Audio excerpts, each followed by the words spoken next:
2020 starts right now.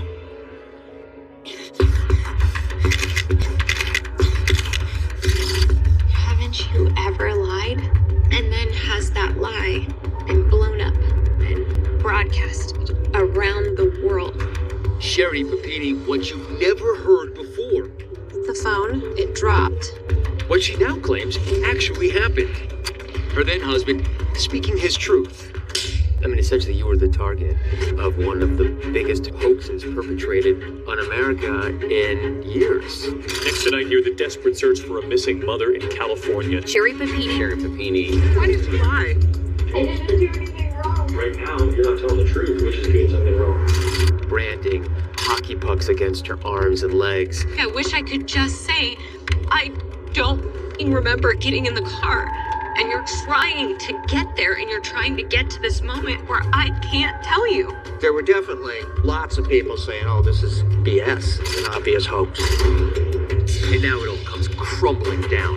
This is very weird for me, because I know that you know everything about everything. It's important to remember, there was no trial, so she's never spoken for herself. The FBI said I made it all up. I really challenge anybody, how truthful are you?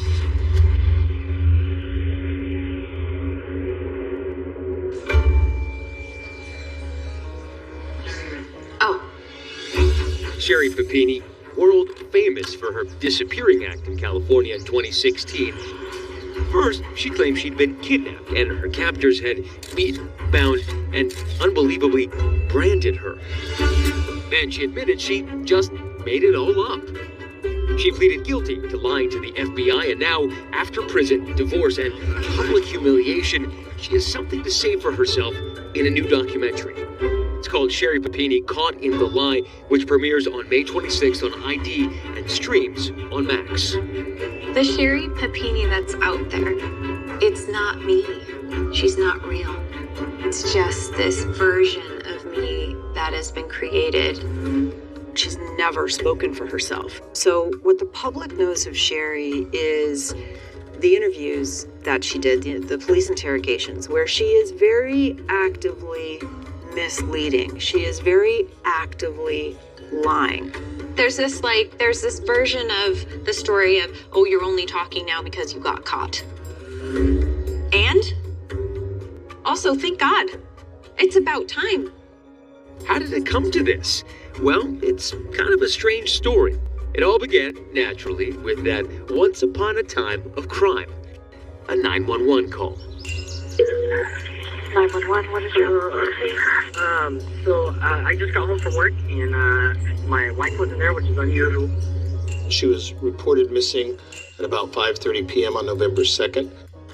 Found her phone, and it's got, like, hair ripped out of it, like, in the headphones. So I'm, like, totally freaking out, thinking, like, somebody, like, just grabbed her. What's your wife's name? Sherri, Sherri. My name is Sergeant Kyle Wallace with the Shasta County Sheriff's Office. I was the lead investigator for the Sherri Papini investigation. Okay, what's your last name? Yes, Papini, Papini. And your first name? Keith.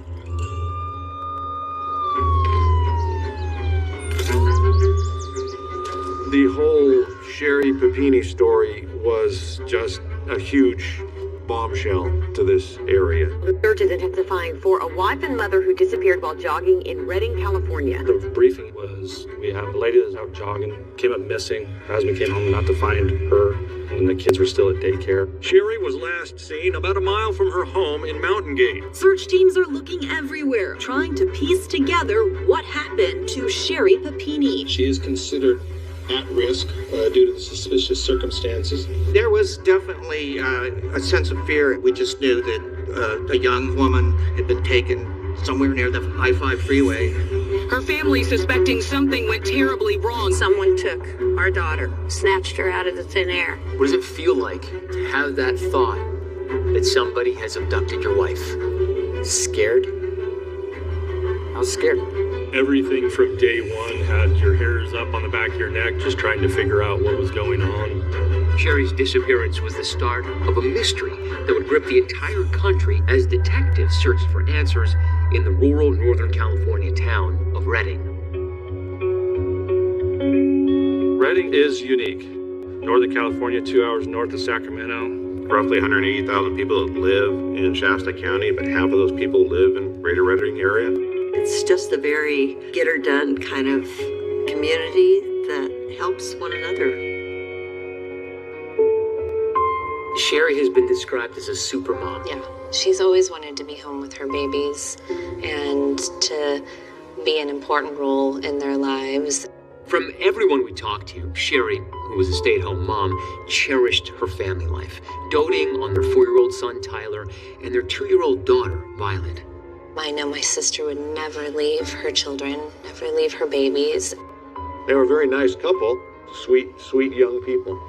She's just very kind-hearted and different from other girls that I have dated throughout the years. She's just so down to earth. Keith and Sherri's love story is really rather sweet. They shared a very electric first kiss in the 7th grade, and they stayed close and continued to communicate all through junior high. We have a unique story.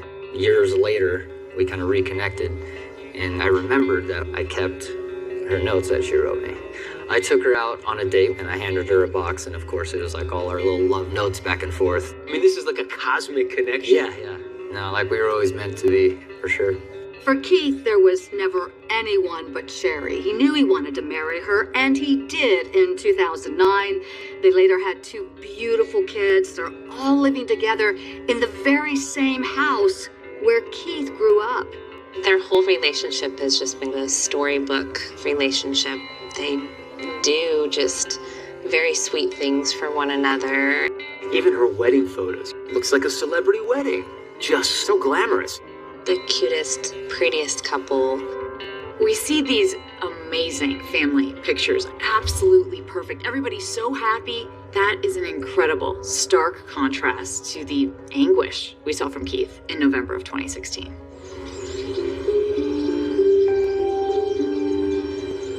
Take me back to that day.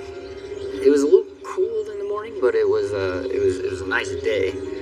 I went to work and I didn't get home until around 5 o'clock. He just came home to an empty house, which was unusual for him. I looked in a few different rooms and I couldn't find anybody. So I thought, okay, maybe they're outside. I looked around outside and couldn't find them. He thinks they're just on a walk, but as time passes and they're still not home, started looking for his family. And I called our daycare type place. First thing I said is, what time did Sherri pick up the kids today? And when she said, the kids are here, that was like, something is wrong.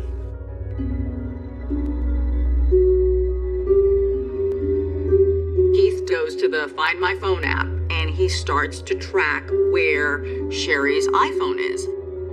It's about a mile away, actually, near our mailbox. I wasn't looking for a phone, I was looking for Sherri.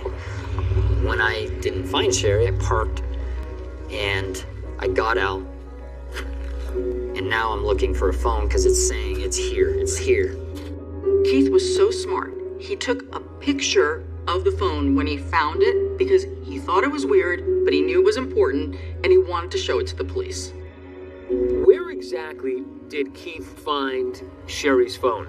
So the phone was found right near the intersection of Old Oregon Trail and Sunrise, just a short distance away. I knew something was wrong. My first thing was somebody took her. And that begins the search for Sherri Papini. I said, there's not going to be a happy ending to this. I thought she's going to turn up dead.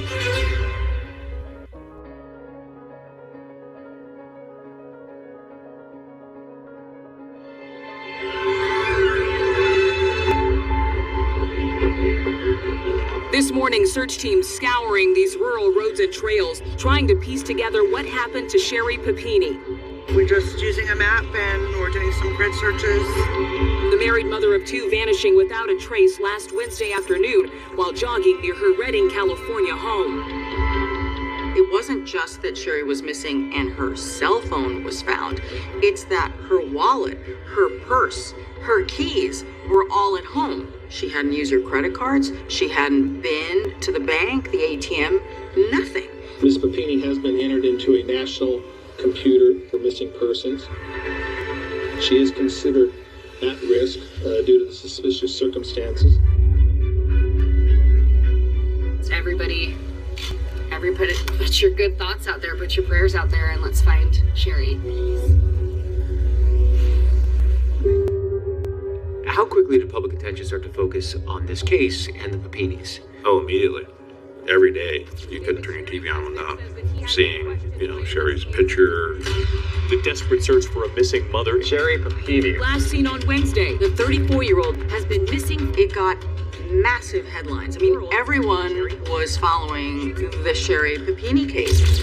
Story that's capturing nationwide attention. Sherri Papini. Sherri Papini. Sherri Papini. The amount of national attention was quite overwhelming. All the cameras, all the reporters, everybody going around trying to, get their own angle. The community responded. There was hundreds of volunteer searchers within the first couple of days. The longer that someone's missing, that's a very critical time within the first, 24 hours. Working our way down on houses. It was really a wide variety of our community coming together to help the Papini family.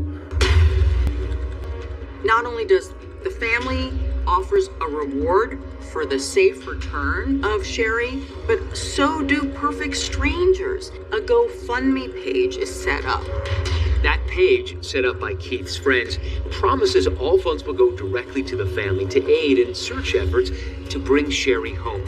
In total, raises nearly $50,000. They probably had a couple of hundred volunteers that were scouring this area looking for any evidence.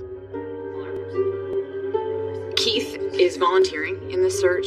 He has tremendous support from friends and family, and they had a single mission to leave no stone unturned. I remember hiking, looking for evidence, looking for Sherri. Then we start to see some birds circling. They're like, there's a lot of birds starting to circle over there. And I just went to my knees and I thought, am I really hiking out here to look for my wife? And do I even want to? I don't want to find her right now, but I do want to find her. One of my good friends came over and just, hugged me and let me cry on his shoulder for a little bit. And it was that was a tough one for me that day. All this time, you're dealing with this. You've still got 2 little kids to think about. Fortunately, I have an amazing family and amazing friends, and they really, really came to the rescue on that. Kept them happy, kept them out of this. Still, Keith knew he had to find a way to explain to his young son, Tyler, why his mom was away from home. Told him I had something important to tell him, and he jumped he jumped up on the couch with me, and he knew something was up. And he said, "Dad, you can tell me anything." For a little 4-year-old to say that, I wasn't prepared for that, and I just said, it's like, "Son, Mommy went running, and she didn't come home, and we just held each other, and I said, he said, "Are you looking for her?" And I said, "Everybody in the whole world is looking for her right now." And I said, "We're going to find her, and we're going to get her back."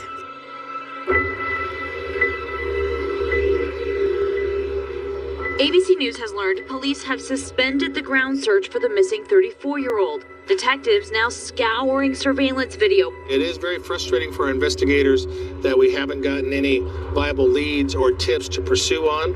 What was Keith's behavior like those first few days after Sherri went missing? He would answer every media outlet, every chance to get on TV. I feel that she's going to come home, and I want to be home when she comes home. So I interviewed Keith several times, and he would contact me and say, "Can we do something more on Sherri? What else can be done?" Just to keep her face on the TV screen. It is excruciating. I don't like to think too much about it because, I just assume that I'm going to get a phone call any second, or she's going to, show up at my house. He was trying to keep her story out there and keep her picture out there. But the detectives were watching TV every day to see if we can pick pieces out of some of these interviews he was doing. Because you were still eyeing him as a possible suspect. Yeah, definitely. We were looking at that. Basically, there were some inconsistencies in his story that made you a little bit suspicious of him. Sure. So at this time, you're not only dealing with the disappearance of your wife, having to break into your kids, but you're also the prime suspect. The sheriff's office thinks that you had something to do with Sherri's disappearance. Yeah. It never occurred to me at first that people would think it was me, and then, you know, when you step back and you kind of look at this from an outside perspective, I'm sure you'd be, oh, it's the husband. I remember family members were like, you need to get a lie detector test, and you need to get this and this because they're saying all these mean things about you. I never cared what other people were saying. Clearly, investigators must do their due diligence in looking into Keith's life and activities. But at the same time, with a missing woman, they need to know about her too. We were looking into a little bit of everything. Financials. We found where she had been previously married and had been divorced. Investigators learned Sherri had married a Marine sergeant in 2006, which he said was because she needed health insurance. He said they never actually lived together and divorced in 2008, and in a quick turnaround, Sherri and Keith married the very next year. We checked with her ex-husband, who lives out of state, and found that he had not heard or talked to her in probably 6 years or more. So that was not a viable lead. Even after an exhaustive search, investigators still have no solid leads. They're no closer to finding Sherri or figuring out how she apparently disappeared in the middle of the day. We were going to keep every option open and keep an open mind that this could be any type of situation. It could be foul play, it could be a kidnapping, she could be voluntarily gone on her own.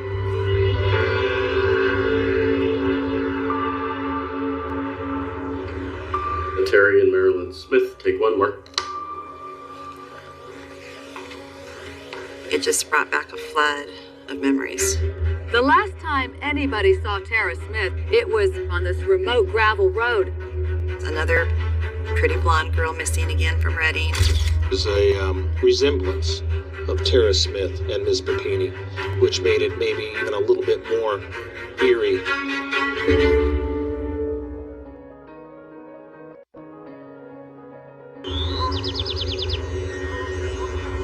A missing mother in California. The family convinced she was abducted.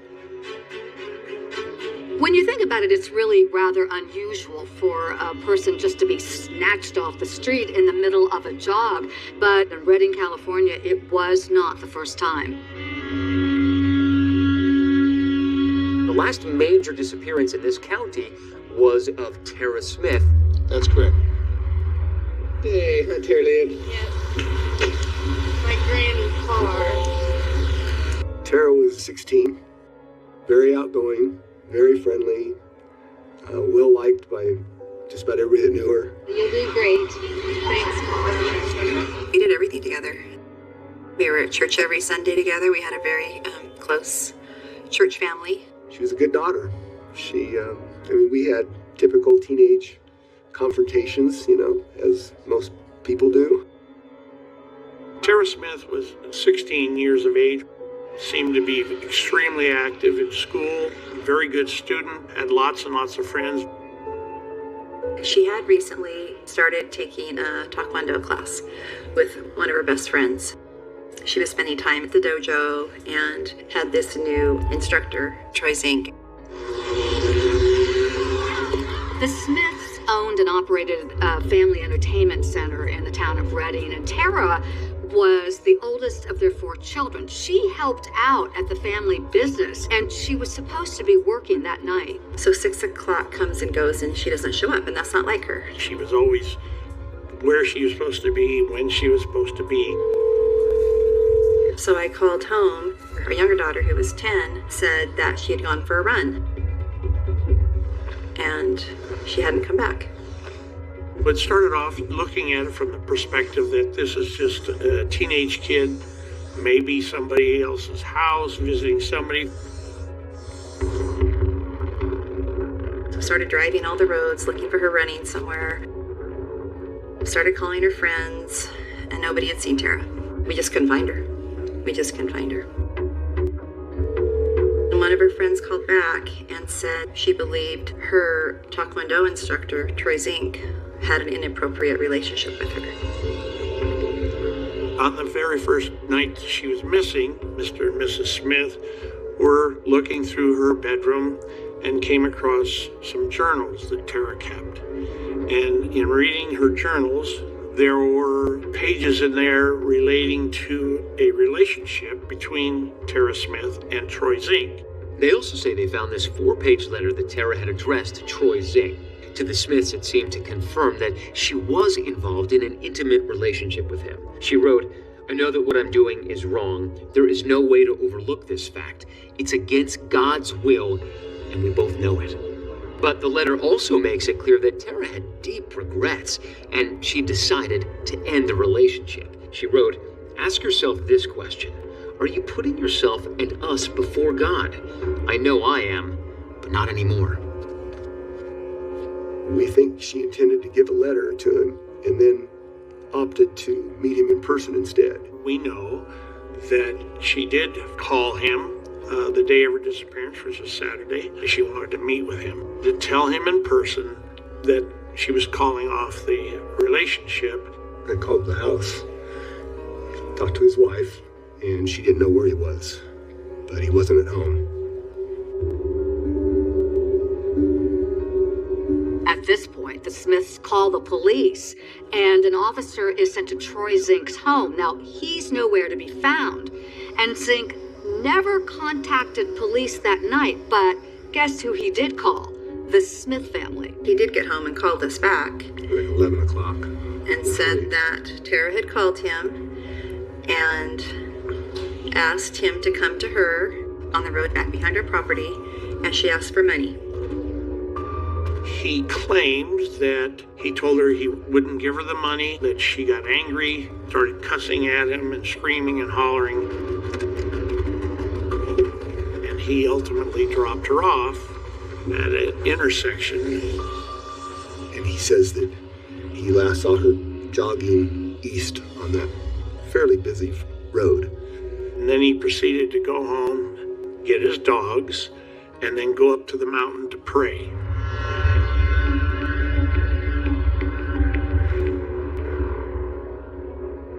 The last time anybody saw Tara Smith, it was right here on this remote gravel road, just about a quarter of a mile from where she lives with her family. And I remember covering this case so well.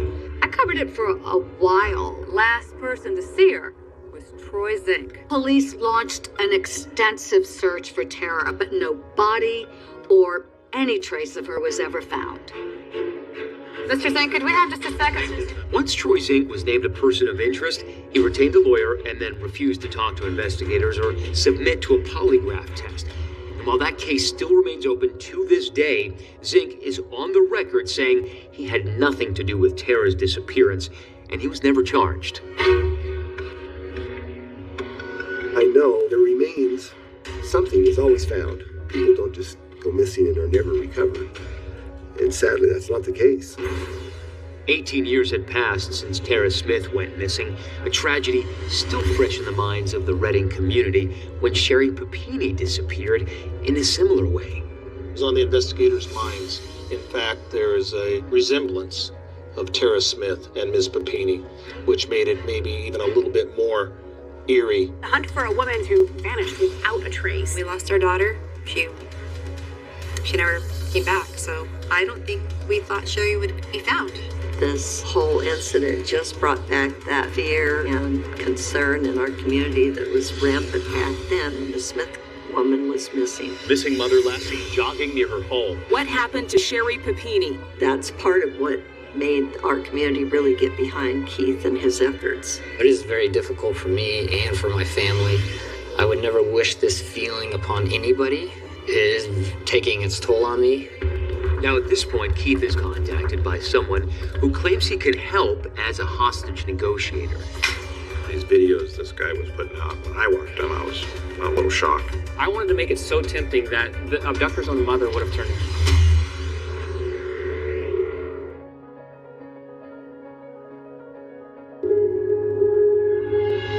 At the end of the 7th day of the search for Sherri Papini, investigators seem no closer to finding her.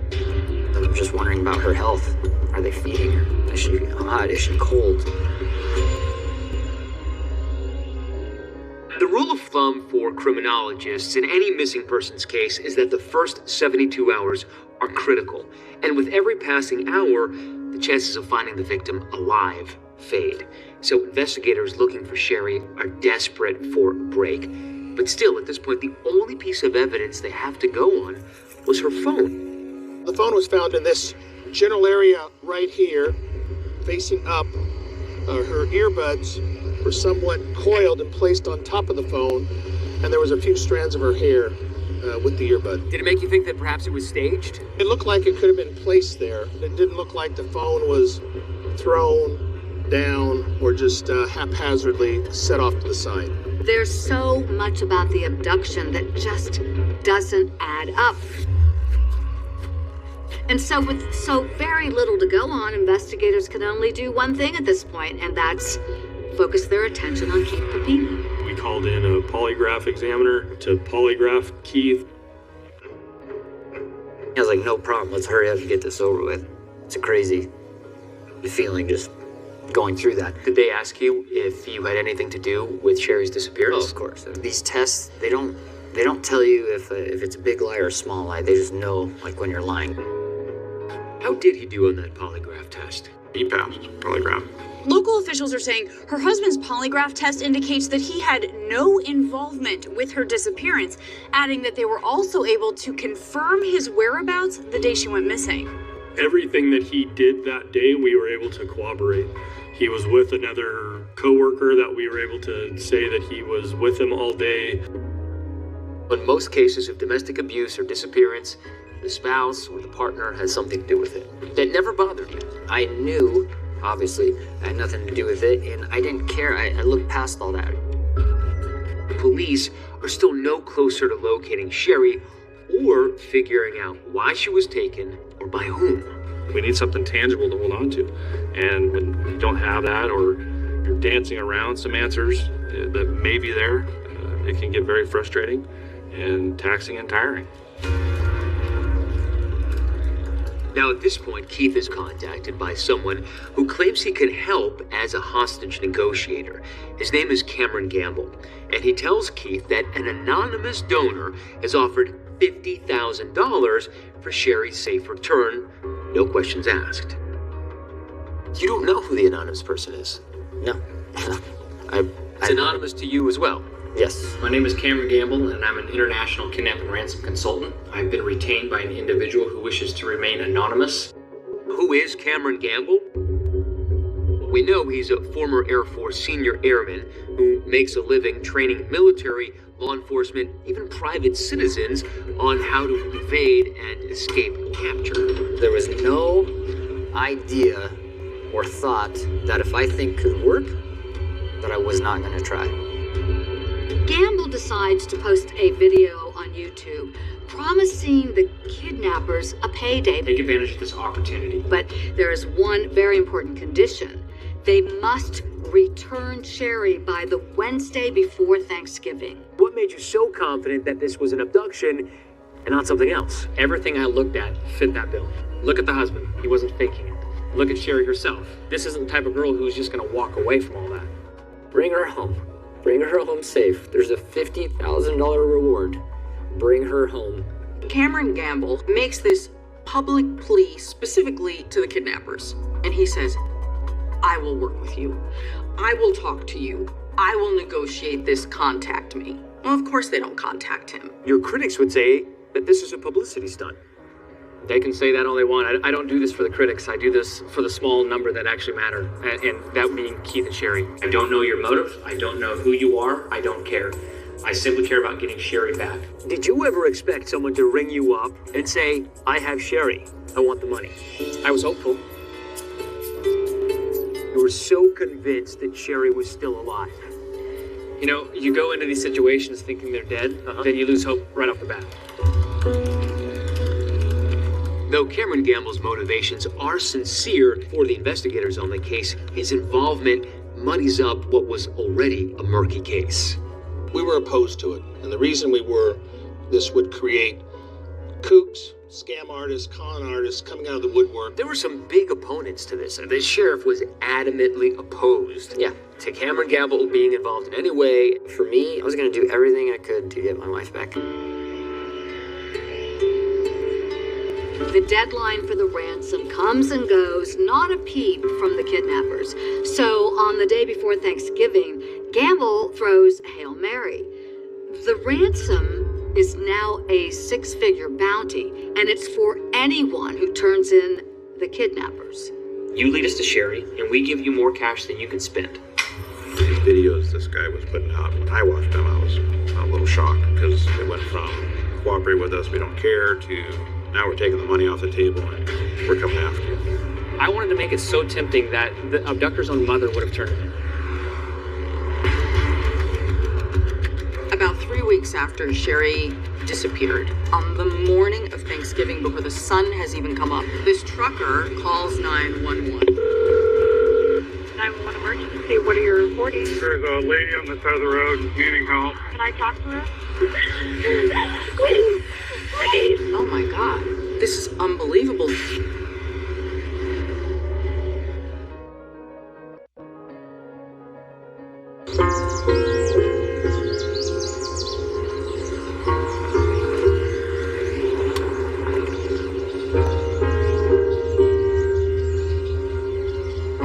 It's now been more than 2 weeks since Sherri disappeared on November 2nd. There's no leads, and Thanksgiving is just around the corner. Thanksgiving morning, there's a tradition here of a big race called the Turkey Trot. And so Keith had asked that balloons be released that day in honor of Sherri, in honor of the search for her. You know, we're all looking for you, and here's just a symbol, here's home. And I really like that. Happy Thanksgiving. It's gonna be a cold morning. You've got the Turkey Trot in Reading. Bundle up. If you're up just getting your turkey ready, want to wish you a happy Thanksgiving. In the pre-dawn hours of November 24th, which was Thanksgiving morning, 150 miles south of Reading in Yolo County, a driver spots a woman in distress on the side of the highway. The truck driver actually pulled over this big rig because she was standing trying to wave cars down, and she was frantic.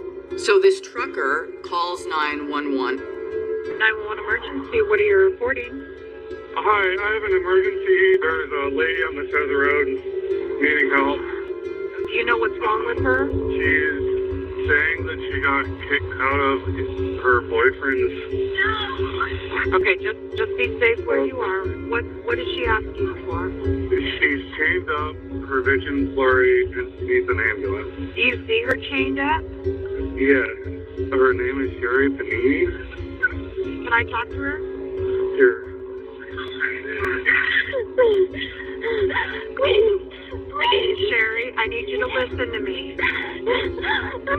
Listen to me. Do you know where you are?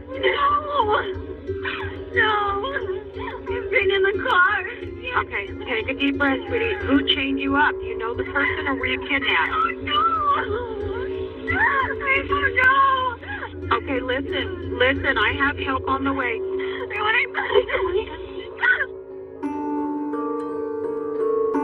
Very early in the morning, Thanksgiving Day, you get a phone call. My cell phone rang. I didn't pick up the first call. I was just getting done shaving. I didn't recognize the number. Immediately after that, my home phone rang. I pick it up, and it was a very mixed emotion. It was my wife screaming in the background. Okay. I'm panicked, but I'm happy because I at this point, this is the first time I've heard her voice. I know she's alive. And you hear, and I hear screaming. So then I get the phone, and oh my God, honey! And of course she's screaming. It's very emotional, and I love you, I love you, I love you. Oh my God, you're here, you're back. Where are you? And then the phone gets like taken away from her, like super quick. I got a call from Keith. Keith was frantic, yelling into the phone. They found her. She's been located, telling me CHP and down in Sacramento area had Sherri. Meanwhile, back in Redding, there's about to be a big balloon release. But no one knows anything about the miraculous return of Sherri from captivity. I was supposed to meet Keith at the turkey trot that morning, but Keith didn't show up. And so that's when I just went home and was up working on my roof when I got the call from Sheriff Basenko saying Sherri had been found. We are very ecstatic to report that Sherri Papini has been located. She was found early Thanksgiving morning near I-5 in Yolo County. Sherri Papini, found alive. Missing for nearly a month under mysterious circumstances, has been found alive. It was just kind of surreal. Like, what do you mean we found her? Then my mind kicks in at that point. Who? What? How? Is she alive? The paramedics were the first people to tell her Happy Thanksgiving. It just blew her mind, and then she's like, "Oh, it's Thanksgiving night?" And they said, "No, it's Thanksgiving morning." Sherri is immediately transported by ambulance to the Woodland Hospital. That's where I met her a couple hours later. First walking into the hospital room, Sherri was pretty hostile, which I didn't expect. Detective Wallace recorded that first interaction at the hospital with a very shaken sounding Sherri. I can't imagine what you've been through. We don't know how this happened. I don't know. No one can protect me. I just want my husband. No one found me, and I want my husband. Okay. I want my husband. One of the officers kind of braced me and put his arm around me, and he said, "Prepare yourself. She's alive, and you just got to be happy." And in that recording, you can hear how emotional Sherri sounds when she's reunited with Keith.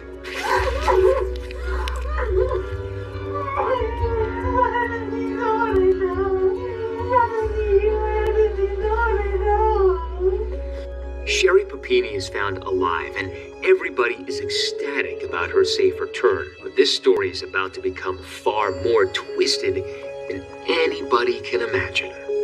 Looking at her injuries at the hospital, I was shocked by them. Her kidnappers had branded her.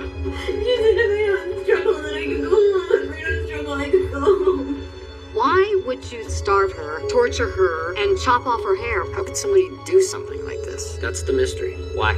But then, everyone has questions. There were definitely lots of people saying, "Oh, this is BS. It's not true." Things just started to not really add up. Investigators also get the DNA hit. The DNA was of a male. What are the chances? That's not what happened. What did happen, Sherri? And Keith Papini today, in an all-new interview, he lays out the whole story for the first time. How did you not pick up on it all those years together? The DNA doesn't lie. There was always something that wasn't right.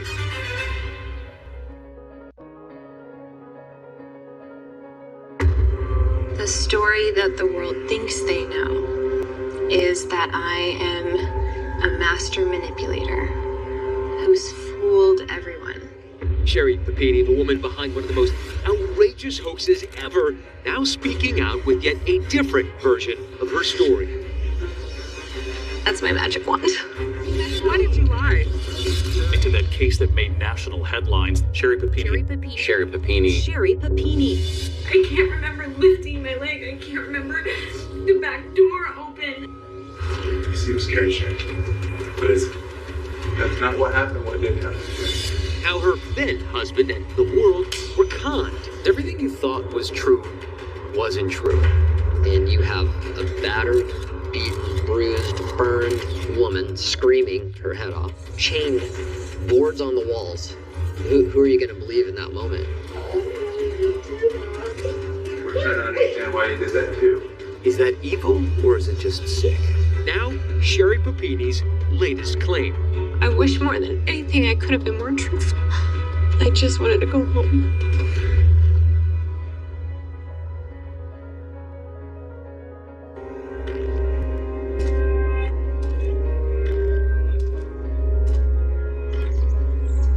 A young mother goes missing, vanishes. The mystery evolved in the town of Redding. But really, the story gripped an entire nation as police looked everywhere for Sherri.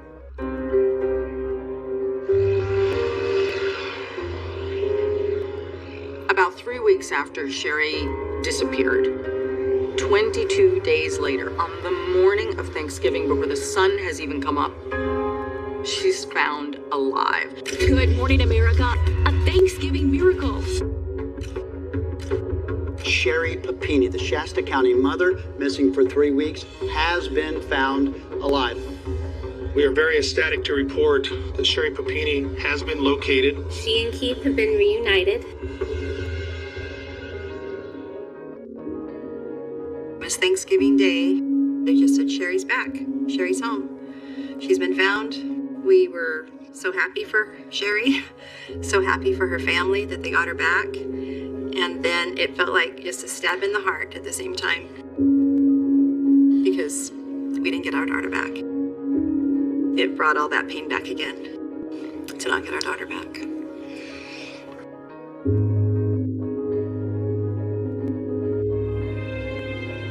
It was amazing to see her alive and talking and saying our names, but it was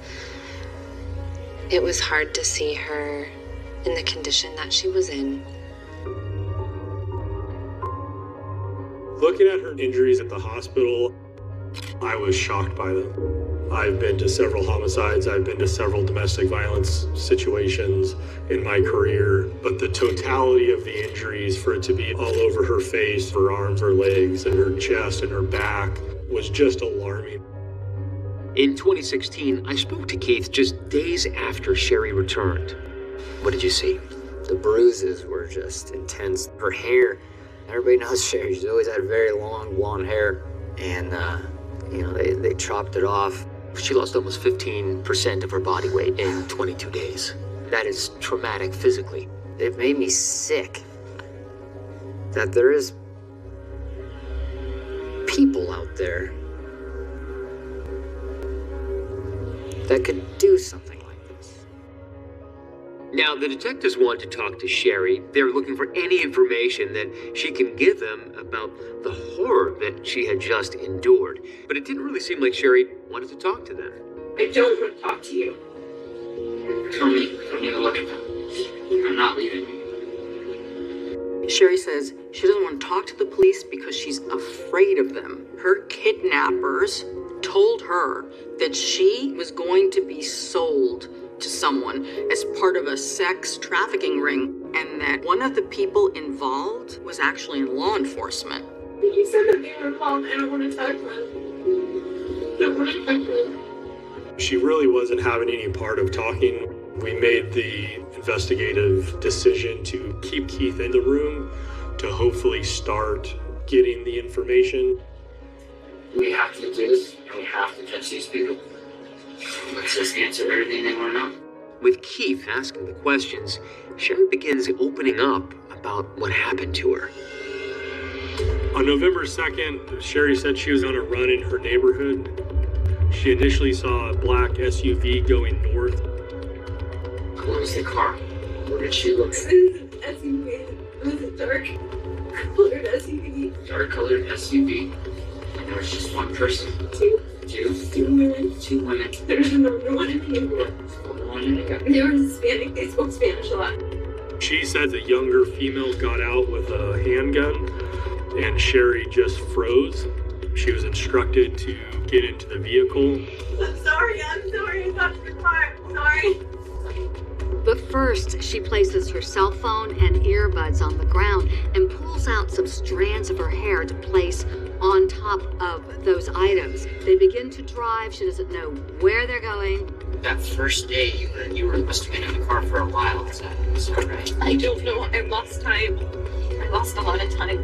Okay. And they didn't let you see me face, right? No, I had something over my face. They wrapped around me. I think she may have teased me. I don't remember. The next thing I remember is holding the clothes were gone. Did she know the people she was with? No, the people who abducted her. No. Didn't recognize them? No. Did she ever see them? Their faces were always covered. Aside from all the bruises and abrasions and restraints, police were pretty shocked to find that Sherri actually had been branded on the upper right portion of her back. And they said I was branded. And that's what they said. That's what he likes. They brought a deal and they did my back and they tightened the table. I don't want to do it. With me every time I do. It's been like a pumpkin salad. This is like pumpkin. It hurts so bad. The word was Exodus, something from the Bible. She was physically abused quite a bit, but there was no evidence of any type of sexual abuse. Sherri Papini has endured 3 weeks of beating and abuse and torment. Then after all that, the kidnappers let her go.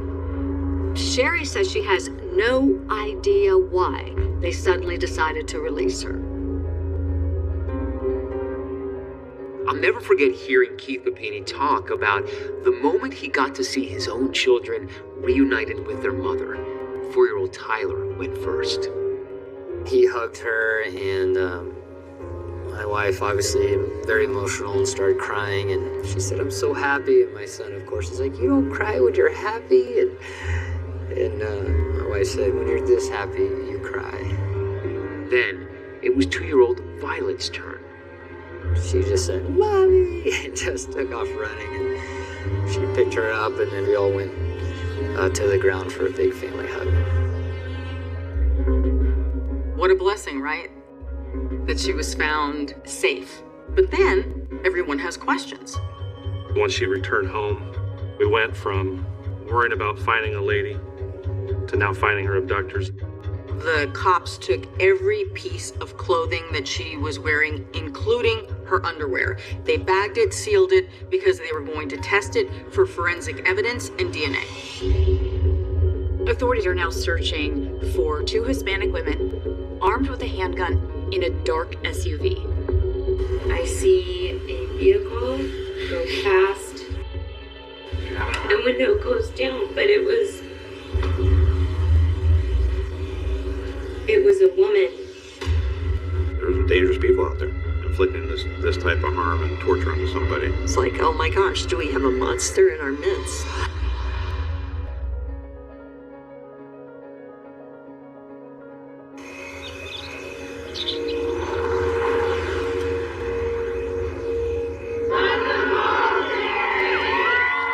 After 22 really harrowing days, Sherri Papini, she's home. Everyone really is overjoyed about this. But it wasn't over yet. Still, these alleged kidnappers are on the loose.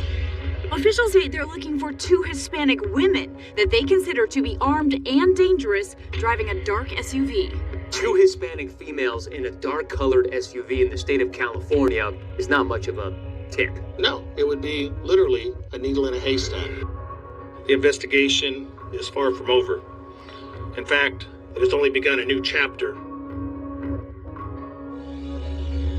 In this video, you see detectives from the Shasta County Sheriff's Office interviewing Sherri. She was in a ball, in a cocoon, essentially, with her knees up to her chest. I feel like sometimes it's easier with my eyes closed. Sure. Is that okay? Absolutely. Again, Keith had to be present for the interview. She wouldn't allow us to talk to her alone. I can't be alone with people I don't know. So he's here. Yeah. He's here for the duration. We're here for you. I'm here for you. Cops go out of their way to reassure Sherri and make her comfortable, but you can see she's reluctant to open up to them. That's another thing I'm scared about. I don't know you guys. I don't know if you're in my corner. I know my husband. I know my husband's in my corner, but there was a lot of other things, and I know that you guys know about everything. Yeah. It's embarrassing and yucky, and that's weird for me. That's weird for me. Now, Sherri provides these very unique details about the home where she was held captive.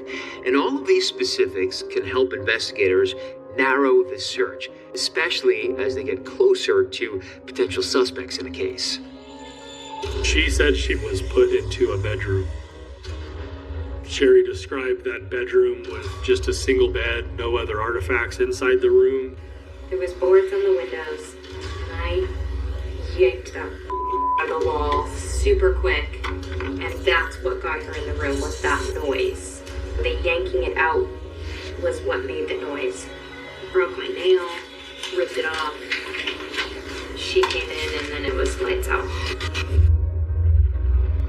What do you mean it was lights out? I can't remember if I was hit with something, if I was stuck with something, and that's what I was asking too, if I was tased, wouldn't I remember?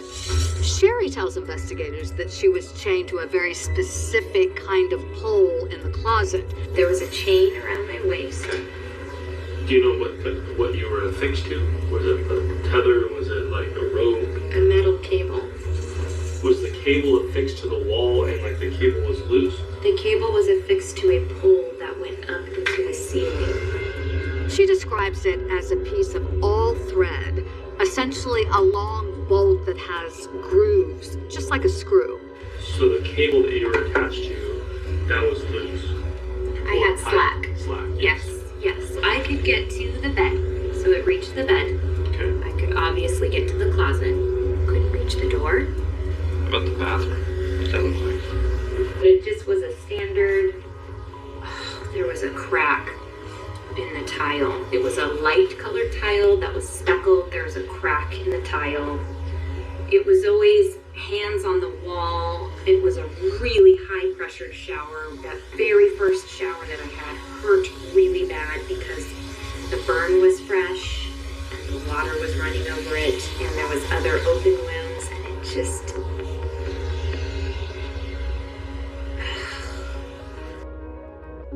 She literally lived through hell.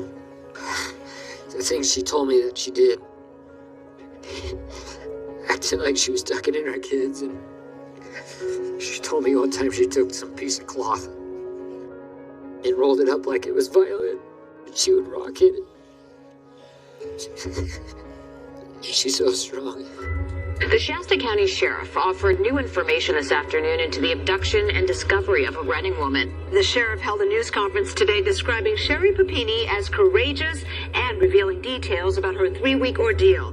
Suspect number 1 had long, curly hair. She had a thick accent. She had pierced ears.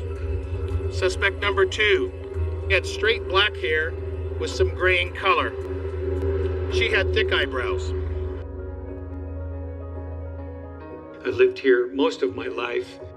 In the Hispanic Latino community, we were shocked, but it could have happened. I mean, we had to have an open mind and think, well, maybe these were gang affiliates who did this horrible thing. Sherri told investigators, they kept telling me no one's ever going to believe me. No one's ever going to believe me. That's because people from law enforcement are involved in this ring, and you are going to be sold to someone.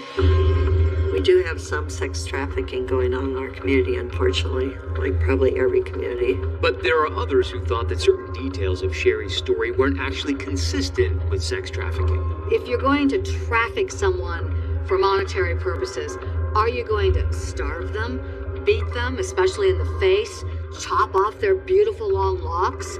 You're going to do the opposite. You want them to look like someone you can sell, unfortunately. Things just started to not really add up exactly. Next, the strange new twists in the case of Sherri Papini. Rumors that it could all be a hoax. There were definitely lots of people saying, oh, this is BS. This is an obvious hoax. Many reports have said that this was a little bit of a attention-seeking kind of couple, sort of a reality show ready to go. And there started to be rumors that circulated that Sherri had something to do with her own disappearance.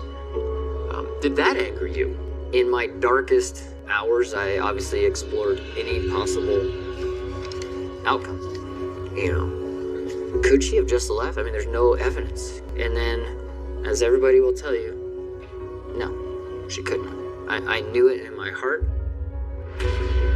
With mystery still swirling about who's responsible, this Northern California community is She's on edge. Should the community be worried? The community should be concerned. The police are mystified. It was frustrating. I did not want this to be a cold case when I retire someday. I assume you're also looking into Sherri's background. Oh yeah, there's some red flags there. She had been talking to a man in the days before she was abducted, not her husband.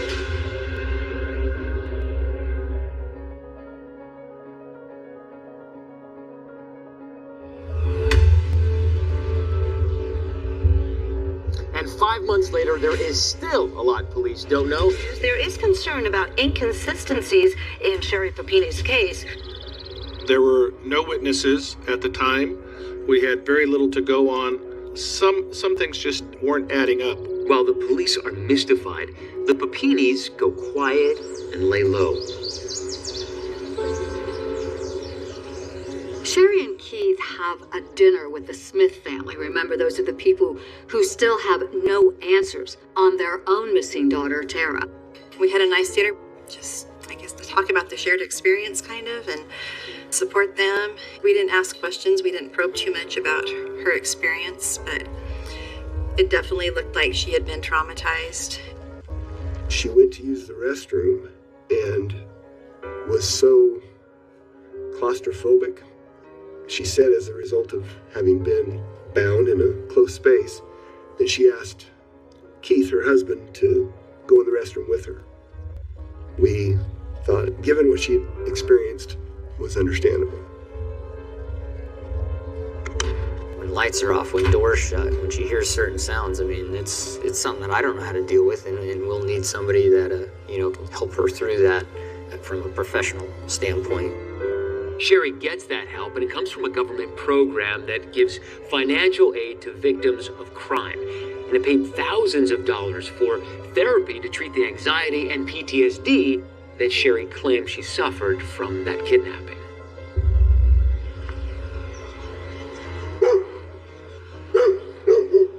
Nothing had happened for a while. Then came another big reveal from the police. This morning, the FBI released these new suspect sketches. And it shows 2 Hispanic women, but with their faces covered up. It did seem odd that it took Sherri Papini almost a full year to come up with enough details for a sketch artist to work with. Law enforcement seemed to react quickly to this, and the manhunt was on. The tips came in, and tips like, I saw 2 Hispanic ladies at Walmart. They concerned me. Latino women were fearful that they might look like one of those people in the sketch. They wouldn't walk in pairs. They wouldn't drive to work or family outings in an SUV. Around the same time, investigators also get back results from the crime lab that's been examining Sherri's clothing. And there's a DNA hit, exactly what they were hoping for, but the results are confusing. The DNA was of a male, and it would be somewhat incongruent with the allegations that she made that she was abducted by 2 Hispanic women. So that was, perplexing. Are you putting it mildly that finding a male DNA was perplexing? Yeah, I would say so. But that was an issue for me, and that was an issue for all the detectives. Still, this is a very big deal, a potential link to the kidnappers. The next step was to enter that DNA profile into the law enforcement database to see if this unknown guy is in the system. And we get a return that nothing matched with it. And so now we're back to the drawing board. I assume you were also looking into Sherri's background. Oh yeah. What did you find? There's some little bit of red flags there. Investigators talked to her first husband because Sherri had been married before. According to the police, he said, yeah, but she was a real liar. She made up a lot of stories. And it wasn't just her ex-husband waving red flags. Police say many friends and relatives were less than supportive. Has anyone told you that she has a history of running away? Another information revealed was that she had been talking to a man, not her husband. There was some infidelity issues in her background that even Keith had told us about. Issues with infidelity, issues with lying, and a history of running away. Yep. Oh yeah. There was definitely some dishonesty in the background. They went back to Sherri time and time again and found that often her stories were inconsistent. She told different stories about why she had been branded. She said she was branded by her kidnappers because she tried to run away. Because her chain rattled, the females branded her for punishment. But then she also said, oh no, I was branded by my kidnappers because my buyer, the person who was going to buy me, wanted me branded. Is this real? Is this not real? At any point, we could have just said, we're done with this. But then where's our due diligence? What if it really did happen? I was telling my staff, unless we have some very strong evidence to disprove her allegations, we need to continue forward with the investigation. It was hard for investigators to get past the sheer brutality of her injuries. Her kidnappers had branded her. And I have to tell you, when I heard that detail, okay, so maybe some really horrible things really did happen to this woman. And I do recall that there's no way these are self-inflicted. We have an innate ability not to want to harm ourselves because it hurts. Years had passed by and really no new information had been released to the public. I honestly thought it would just fade away. And then in 2020, there is a massive break in this case, and it's all because of the DNA. And I got the phone call that we have a match.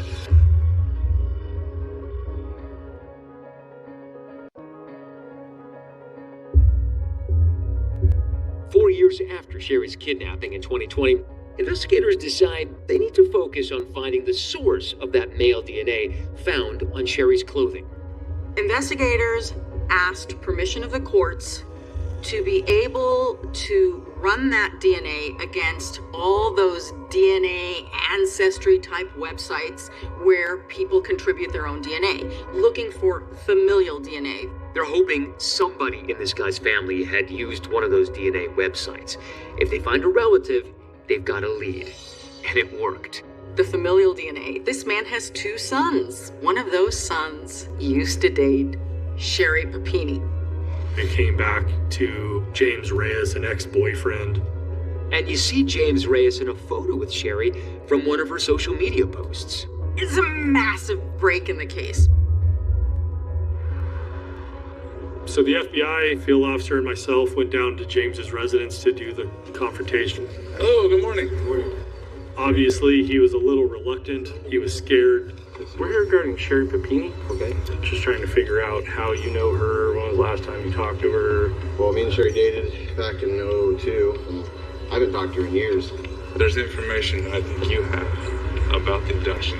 Yeah, I mean, that's all I can get. All I know is what I read about it.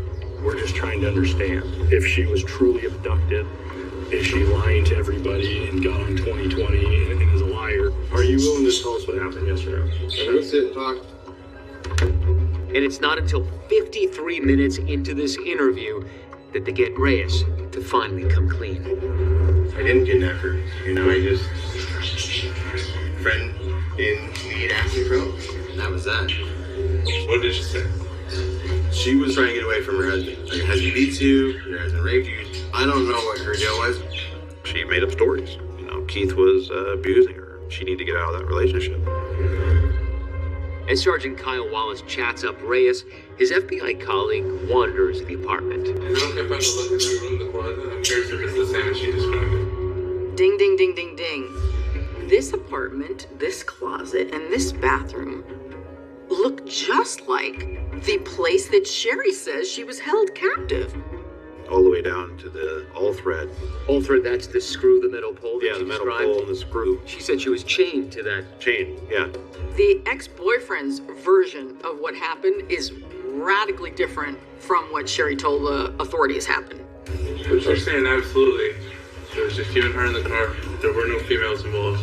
I don't know any Mexican girls. I mean, there's no way, man. He was duped by her, but he went along with it. I didn't know what the final plan was. Like, were we gonna end up together? Was that her plan? But it's fair to say you were hoping maybe you could get together with her.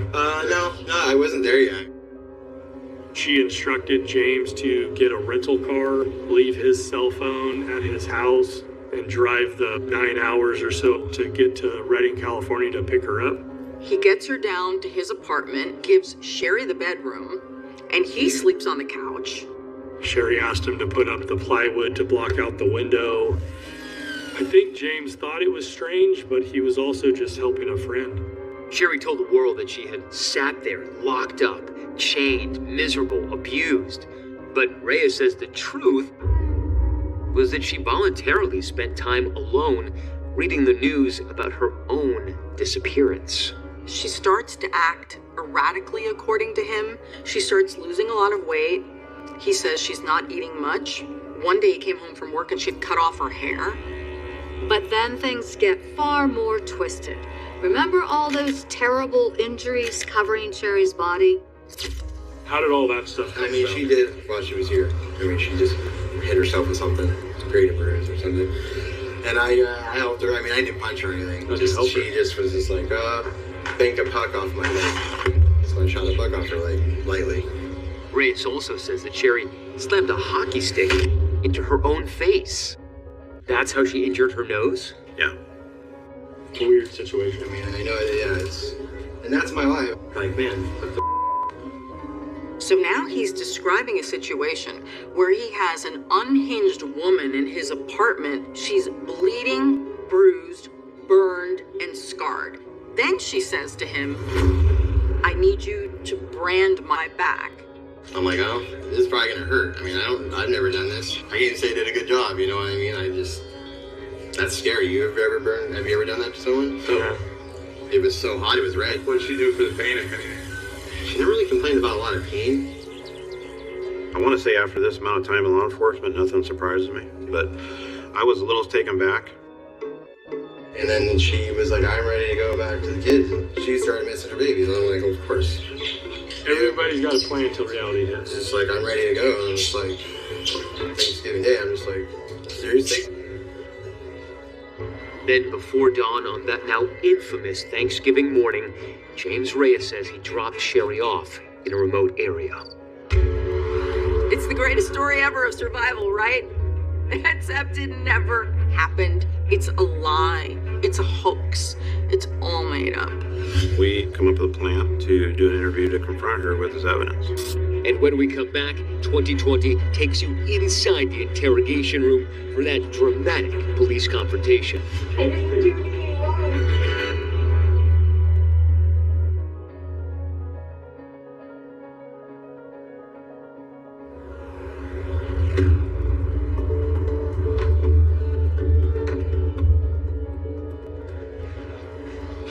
In August of 2020, investigators asked Sherri and her husband to come in.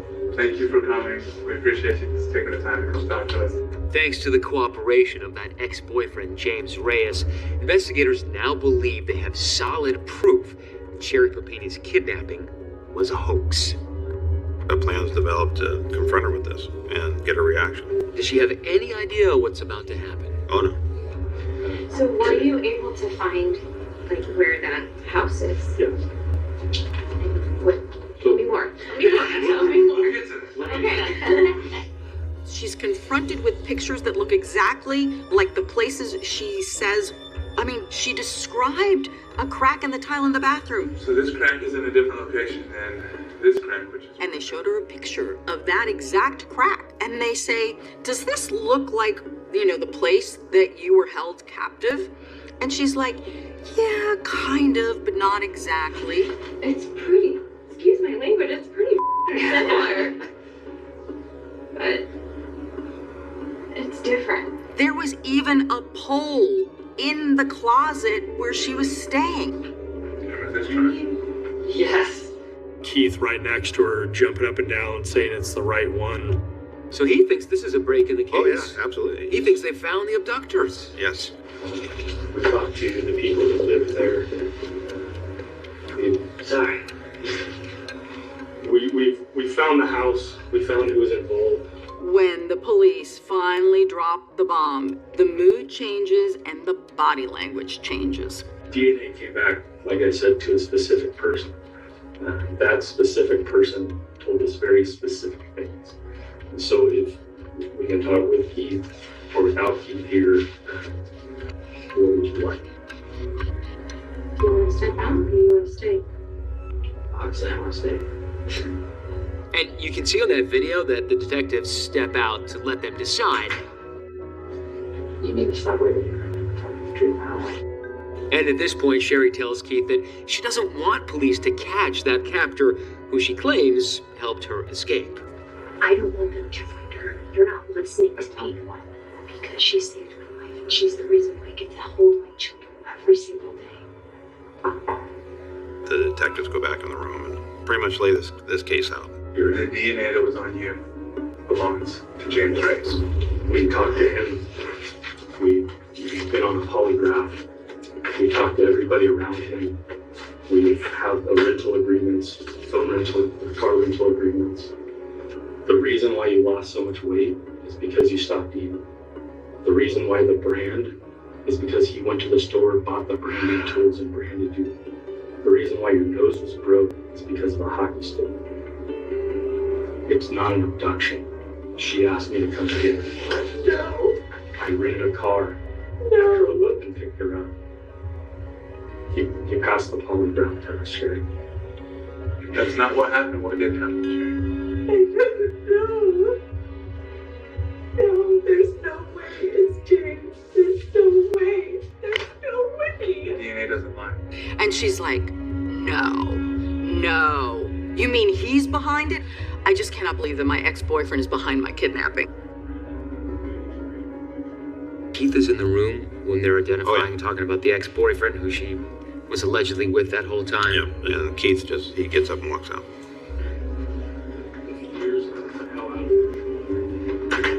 Were you surprised that she stuck to her guns even after you presented what, appeared to be this incredibly compelling evidence?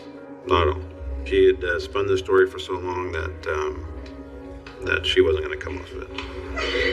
They tell her that they have proof of phone contact with her and James, and that sends her spinning off into another direction.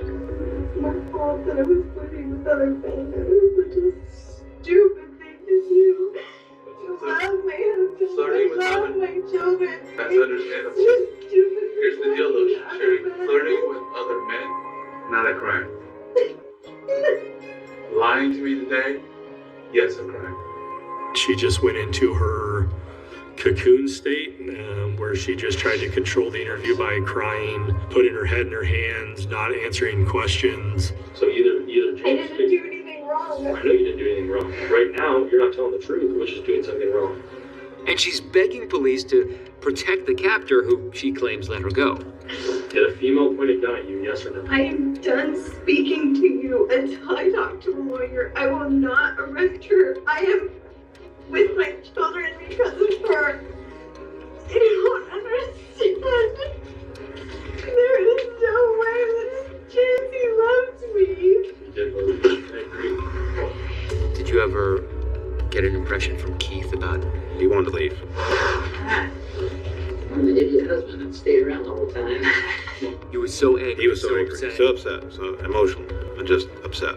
Now you're telling me, okay, you guys go home now. Well, you don't think I want her anywhere around the kids or around me at all at this point? I don't know what the next stages of this are. That's why. It's not That's us why. together. I get it out. I'm in shock. We were brainwashed, gaslit, everything by Sherri, 100%. I mean, at the end of the day, Sherri's the one that orchestrated this whole thing. What could possibly come next in this never-ending story? Probably her murder, Prison, freedom, Why did you lie? and for the first time, Sherri Papini as you've never seen her with an astonishing new version of events. So, the story that the world thinks they know is that I am a master manipulator who's fooled everyone. That's my magic wand.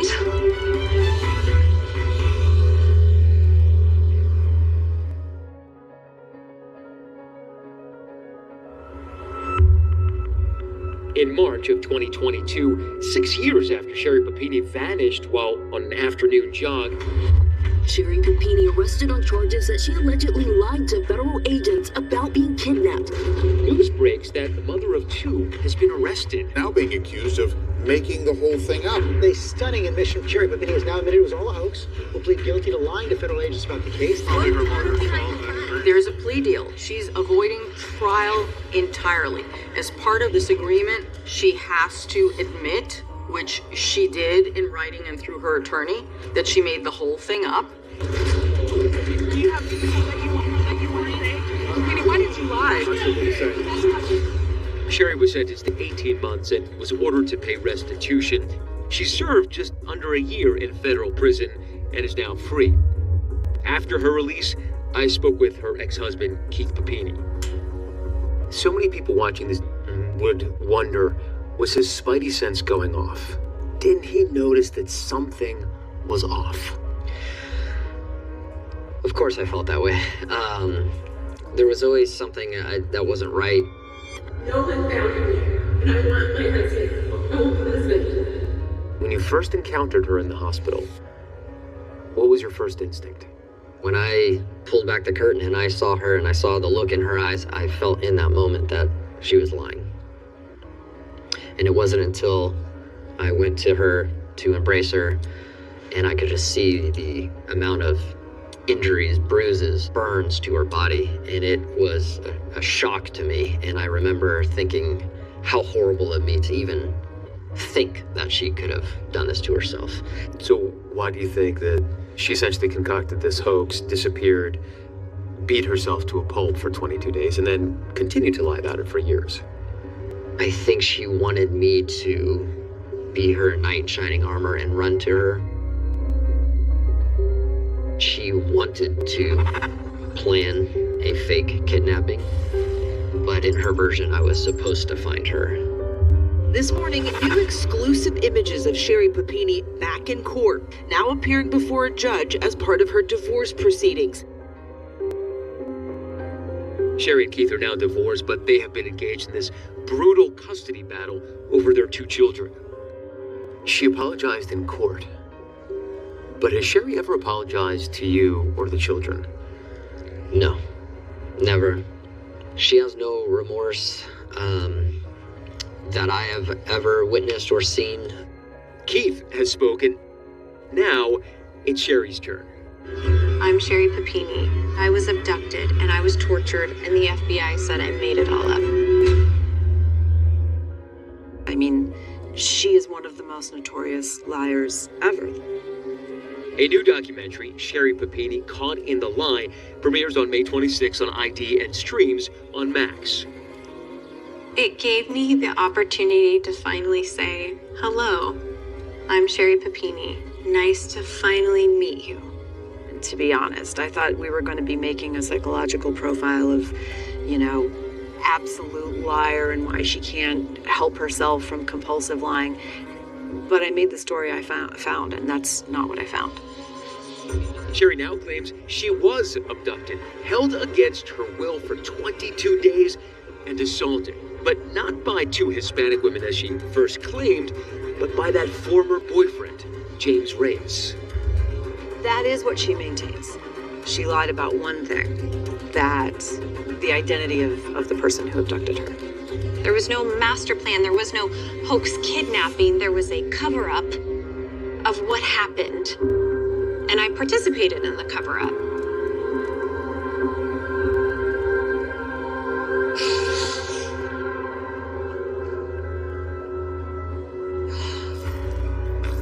I just wanted to go home. Keep in mind, this is coming from a woman who admitted in a plea agreement she planned the whole thing. Instructed James Reyes to buy phones and meet up with her, got in that car, stayed in that house voluntarily, and made it appear that she'd been abused. That lie, abducted by a pair of pistol-packing women, now she claims she can't remember how she wound up in the car with James. Like, I wish I could just say, I don't remember getting in the car. And you're trying to get there, and you're trying to get to this moment where I can't tell you. I can't tell you. Saying she felt stuck in an unhappy marriage, Sherri says she rekindled a texting relationship with James Reyes, who she now claims showed up unexpectedly one day and kidnapped her.